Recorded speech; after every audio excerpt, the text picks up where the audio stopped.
We continue now at the top of Daf Mem Gimel Amud Aleph in Meseches Kiddushin. This is Kiddushin Daf 43a. On the previous Amud, the Gemara was discussing the concept of Ein Shliach Lidvar Aveira. And the Gemara had said that by Me'ilah there is a Shliach Lidvar Aveira. And so the Gemara said, why don't we learn out from Me'ilah to all other cases that there should be Shliach Lidvar Aveira? And the Gemara answered that Me'ilah and Shlichus Yad by Pikadon are Shnei Ksuvim Haboim Ke'echad, and by Shnei Ksuvim Haboim Ke'echad Ein Melamdin. But the Gemara noted that only works according to Beis Hillel. However, according to Beis Shammai, it's not true by Shlichus Yad. We don't learn by Shlichus Yad that there is Shliach Lidvar Aveira. And so therefore the Gemara now asks, according to Beis Shammai, Neilif Minei, why don't we learn from Me'ilah that there should be a concept of Shlichus even when it comes to an Aveira? And the Gemara answers, according to Beis Shammai, Mishum Dehava Me'ilah, Tvicha Umechira, Shnei Ksuvim Haboim Ke'echad, because Me'ilah and Tvicha and Mechira, that's talking about a situation where someone steals an animal and slaughters it and sells it. That's Shnei Ksuvim Haboim Ke'echad, V'chol Shnei Ksuvim Haboim Ke'echad Ein Melamdin. And again, we employ the principle, anytime you have two psukim that teach the same thing, in this case, the concept of Shlichus Lidvar Aveira, Ein Melamdin, you can't learn from there to somewhere else, and that's why we say Ein Shliach Lidvar Aveira. And the Gemara says, Me'ilah ha'da'amrin. When it comes to Me'ilah, we already said that there can be a Shliach Lidvar Aveira. That we said on the previous Amud. Tvicha u'mechira maihi. What are we talking about when we're talking about slaughtering and selling the animal? And the Gemara says to that, Amar Krotz, because the Pasuk says, U'tevacho mecharo. Again, it's talking about stealing the animal and then slaughtering or selling the animal.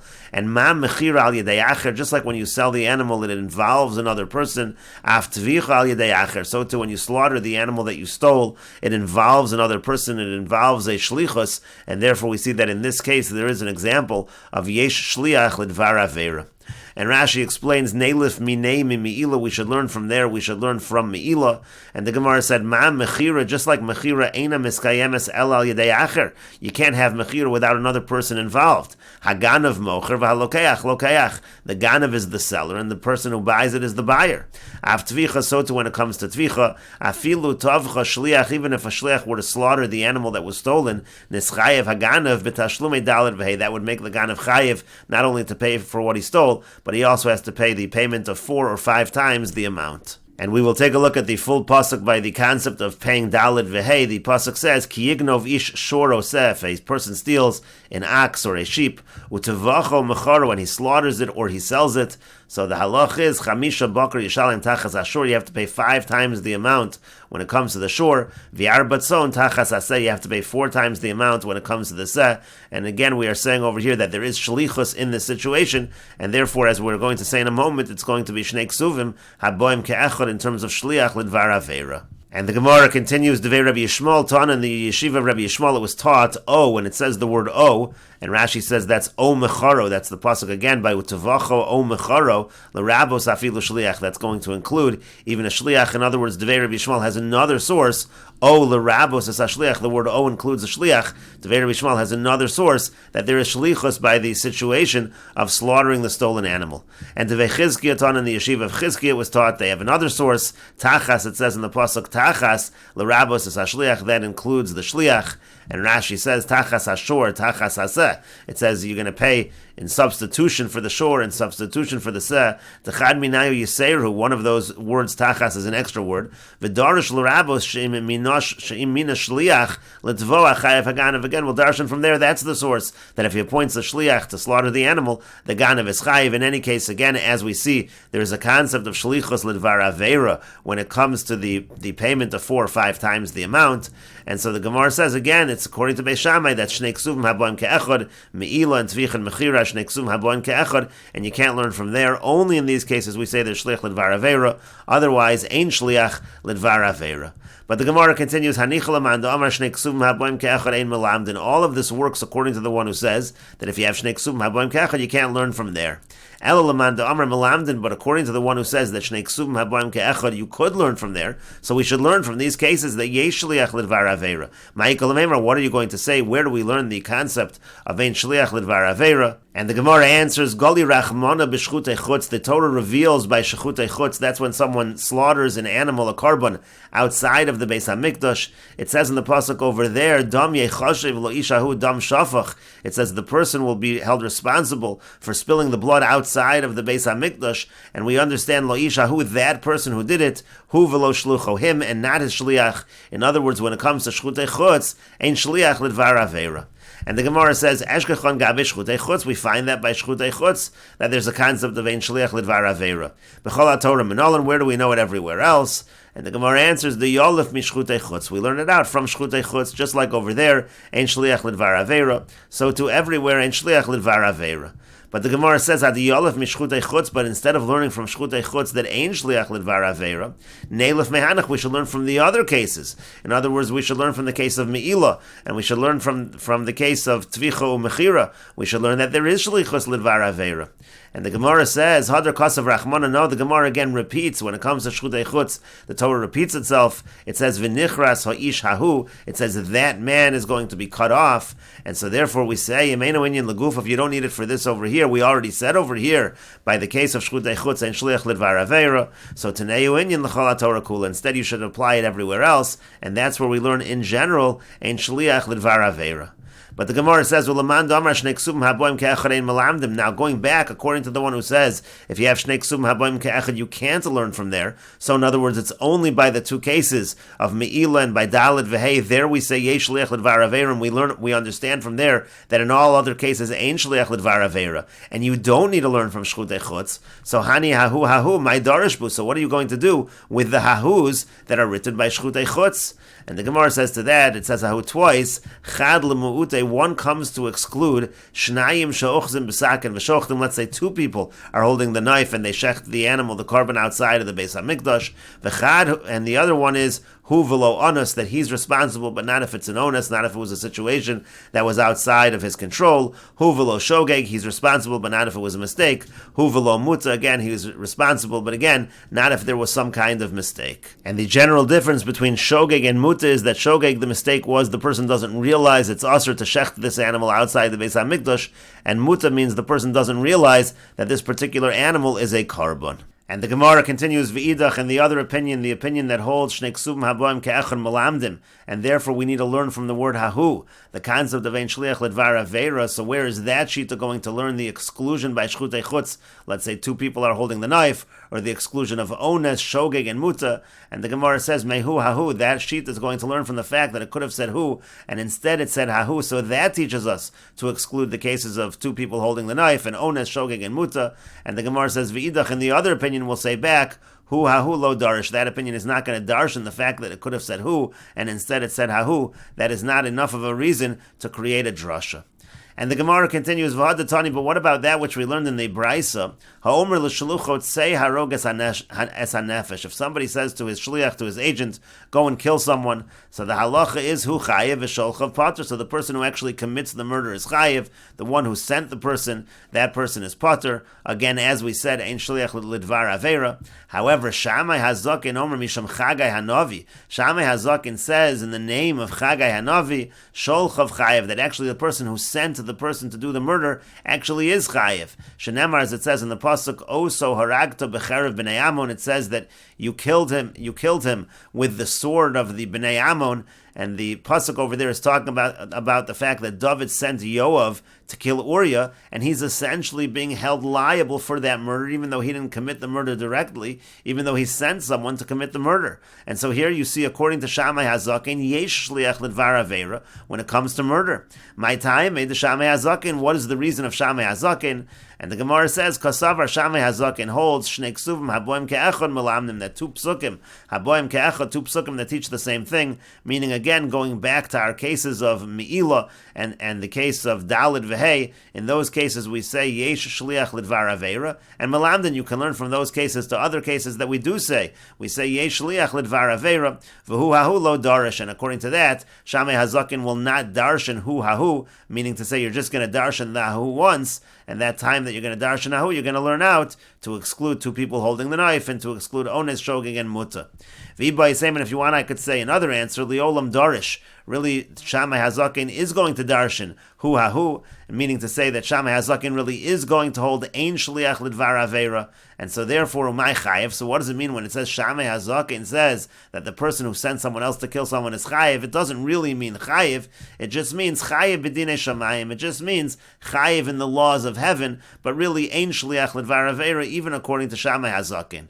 But the Gemara says, Mechlal, but that would imply, if Shammai Hazaken is saying Chayiv b'dinei shamayim, that would imply the Tanakama savar afilu midinei shamayim nami pater, that the Tanakama holds when the Tanakama says pater, someone sends someone else to kill someone pater, that means pater even midinei shamayim. That can't be. There has to be some liability in a situation of sending someone else to murder someone.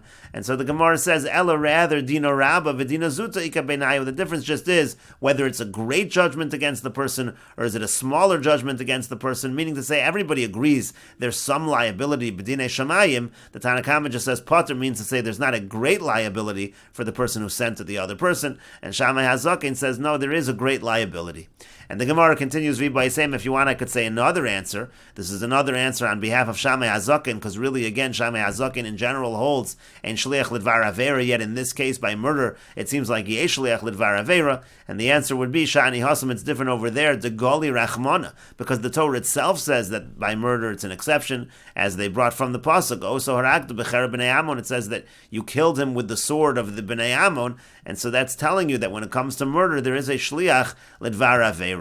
V'idach, now the other opinion, what does the other opinion do with this pasuk of Oso haragta b'cher b'nei Ammon, harei l'cha kecher b'nei Ammon? It actually means the exact opposite. What it means to say is this to you is like the sword of the son b'nei Ammon, of the sons of Ammon, of the people of Ammon. Meaning to say, macher b'nei Ammon inat hanene shalav, just like you're not responsible for murders that took place in a war with the swords of the people of Ammon. That's what David HaMelech, of course, is not responsible for that. Af Uriah Hachiti iat hanene shalav. So too, on the contrary, that's exactly what the pasuk is saying. When it comes to Uriah Hachiti, you are not going to be punished for it, according to the other opinion, according to the Tanakama of the Brisa by Shammai Hazaken. The Tanakama will say you're patur because, on the contrary, Oso haragta b'cher b'nei Ammon means you're not held responsible, just like you're not responsible for cher b'nei Ammon. And the Gemara says, my time, well, what's the reason? Why is he not held responsible for the killing of Uriah Hachiti? The Gemara says, Morid b'malchus haba, because Uriah Hachiti actually had the status of somebody who rebelled against the king. To Kamar Le, because Uriah Hachiti said to him, V'adoni Yoav v'chol avdei Adoni al pnei asad echonim. He said, my master Yoav and all of the servants of my master are on the field. They're camping on the field. And so that's considered a rebellion when he says in front of David HaMelech, he calls Yoav my master. He says Adoni Yoav. That's considered Morid b'malchus, and therefore David is not held responsible for that murder. And the Gemara continues, Amar Rava says, you could say that really Shammai holds Shnei Ksum Haboim Ke'echad Ar Melamdim. V'hu hahu lo darish, and he doesn't darshan hu hahu, meaning to say, you could say according to Shammai Hazaken that Shnei Ksum Haboim Ke'echad Ar Melamdim and Yesh Shliach Lidvar Aveira. Even if you're going to say Yesh Shliach Lidvar Aveira according to Shammai Hazaken, but Shammai would admit, Ba'omer l'shluchu, let's say the following case. Even if Shammai says Yesh Shliach Lidvar Aveira, let's say a person says to his agent, say Ba'ol as erva, go and be a shliach for me and have relations with this person that's arayas. Ve'echol as achelev, or go ahead and eat chelev. So in that case, shehu chayev v'sholcha pater. There, even Shammai would agree that the person who committed the aver is chayev, and the person who sent him is pater. Why? Shalom matzino b'chol haTorah kula. We don't find anywhere in the Torah zen nenev zem is chayev, that this person should derive benefit, should derive pleasure, like in the case of arayas or in the case of eating chelev, that one person should get benefit and the other person should be chayev. That we don't find. Meaning to say, if there's hana, if there's pleasure involved, so then certainly the person who committed the avera is going to be chayev. And the Gemara continues at the two dots. Itmar, we have the following machlokas amoroim. Rav Omar Shliach Nasa Aid. Rav says that a Shliach can also be an aid, can also count as a witness. Devei Rabbi Shela, Devei Rabbi Shela, they say, Ein Shliach Nasa Aid. A Shliach is not able to be an aid, he's not able to be a witness. And Rashi explains, shliach nasa eid, a shliach can be a witness, bein lekiddushin, whether we're talking about, let's say, kiddushin, a shliach for the purpose of marriage, bein sheshalach mammon lebal chov, or let's say a person sent money with a shliach to pay off his creditor, mitzdarev shliach im eid, so that shliach can join together with another aid, leo shnayim, to be considered two witnesses for whatever is happening, o im shneim shluchim hayu biyachad shneim eidim bedavar, let's say both of them are shluchim, so they can both also be eidim. That again is the opinion of Rav, and Devei Rabbi Sheila say that a shliach is not able to be an aid. And the Gemara says, my time at Devei Rabbi Sheila. What's the reason of the yeshiva of Rabbi Sheila? What's the reason that they say that a shliach is not able to be an aid? If you're going to say the reason is because the person didn't say to the shliach, be for me an aid. So ela me'ata, but according to that, Kidesh isha bifnei shnayim. Let's say a person is makadesh a woman in front of two people. V'lo amar lehem atem eidai, and he doesn't say to them, you are my witnesses. Hachanami de lo have a kiddush. Are you going to say over there it's not kiddushin? Are you essentially going to say that to be an aid, anytime to be an aid, you have to be appointed as aidim? That is certainly not true. And Rashi says, Hachanami de lo have a kiddush. Are you going to say over there it's not kiddushin? Hare ro, but they saw what happened. Of course they're considered to be aidim. Now, when we say in Sanhedrin, we do have a concept that the person has to say, you are my witnesses, but Hani Mili Be'edei Hoda, that's in a particular case. That's by witnesses when they're witnessing somebody admit to something. Sometimes a person will admit that he owes a money, that he owes 100 dinar, and he says, you're right, but that's just to delay the person, to silence the person for a certain amount of time, even though he's not chayiv anything. So just because you see somebody admit to something doesn't really mean it's an admission. That's why the person who hears it is not able to be considered a witness unless the person says, you are my witnesses. But in general, you can't be a witness in such a situation. So that's particular by cases of hoda. There you do need atem eidai, but the Gemara is saying in general, you certainly don't need atem eidai. And so therefore the question is, why again do we say, why does the Devei Rabbi Sheila say, ein shliach nasa eid? And the Gemara says, ela rather, Rav amar shliach nasa eid. Rav says that a shliach is able to be an aid, alume kama alimno lemilse. And Rashi says we're strengthening the matter, meaning alume almua lemilsa de edus kisha'asa hadavar al yedei shliach. We're actually strengthening the testimony when it's done through a shliach. And Devei Rabbi Sheila, Amri, the yeshiva Rabbi Sheila, they say ein shliach nasa eid. A shliach is not able to be an aid. Kevan damar mar, because since the master said shalucho shaladam kemoso, that the shliach of a person, the agent of a person, is like the person himself. So havale kegufe, so it's like the person himself. And of course, the person himself cannot be considered a witness. He's part of the case, and so therefore that's why Rabbi Sheila, that's why Devei Rabbi Sheila say that ein shliach nasa eid. But according to Rav, it's not. On the contrary, it's even stronger when the shliach acts as a witness. And the Gemara continues, Meisra, we have a question from the following Braisa. Amar l'shlosha tsu'u v'kitshu li'o'isha. Let's say a person says to three people, go and be makadesh for me, a woman. Echad shliach u'shnayim eidim. One of them is considered to be a shliach. He's appointing one of them as a shliach to do the actual kiddushin. And two of them are considered to be witnesses. Divrei Beis Shammai. These are the words of Beis Shammai. That's the opinion of Beis Shammai. Ubeis Hillel omrim, and Beis Hillel say, kulam shaluchin hein. They're all considered to be shluchim. Ve'in shliach nasa eid. And a shliach is not able to be a witness. And so the Gemara says, Ad kan lo pligi ela b'shlosha. The whole machlokas Beis Shammai Beis Hillel is when a person specifically is sending three people. Aval b'shnayim, but let's say you have a person just appointing two people. Divrei hakolo, there everybody agrees. It seems like everybody agrees. Ein shliach nasa eid. A shliach is not able to be a witness, and so therefore the question is on Rav, because Rav said shliach nasa eid, and it seems from this brisa everybody agrees. Beis Shammai and Beis Hillel say ein shliach nasa eid. And the Gemara answers, "Hu da'amar ki aitana detanya." Rav follows the Tana of the following brisa. Rabbi Nosson says, Beis Shammai omrim shliach ve'ed echad. That Beis Shammai say you have a shliach and one witness, meaning to say in general, let's say a person sends a shliach and one witness, they can be considered two witnesses. Meaning to say that Beis Shammai hold, according to this version, Beis Shammai hold that shliach nasa eid. Uveis Hillel omrim shliach u'shnei edim. But Beis Hillel say no, you need to have a shliach and two separate witnesses. Meaning Beis Hillel are saying ein shliach nasa eid, and so Rav is following Beis Shammai. But the Gemara says, V'Rav ke Beis Shammai, but does that make sense? Would Rav follow the opinion of Beis Shammai? And the Gemara says, Eipach, just reverse Beis Shammai and Beis Hillel in this brisa, Rabbi Nassan's version of Beis Shammai and Beis Hillel, just reverse it. It's actually Beis Hillel who say, Shliach Nasa Eid. And the Gemara continues, V'Ravacha b'rei d'Rava masni ipcha Ravacha b'rei d'Rava. He actually learned it in the opposite, meaning in terms of the machlokas amoraim. He had that reversed. Rav Amar ein shliach nasa eid. That Rav is the one that says ein shliach nasa eid, and Devei Rabbi Shela Amri shliach nasa eid. Devei Rabbi Shela, they say that a shliach could be a witness. V'hilchas a shliach nasa eid, and the halacha is that a shliach could actually be a witness. And the Gemara continues, Amar Rava, Amar Rav Nachman. Rava says that Rav Nachman says, Amar l'shnayim tzu'u v'kidshu liyas ha'ish. If a person says to two people, go and be mekadesh for me a woman, hein hein shaluchav, hein hein eidav. Those individuals are considered to be the messengers, and they're also considered to be the eidim, meaning to say that Rav Nachman is saying, shliach nasa eid, a shliach is able to be a witness. V'chein begerishin, and the same thing is true when it comes to divorce. And Rashi explains, Hein Hein Eidav, the Shliach Nasa Eid. Again, they are considered witnesses. Shliach is able to be an aid. V'chein begerishin, and similarly by gerishin, im shalach a get, le'ishto al yedei shnayim, if a person sends a get to his wife through two people, we also say, Shliach Nasa Eid. We will continue with this discussion in the next video on Daf Mem Gimel Amud Beis.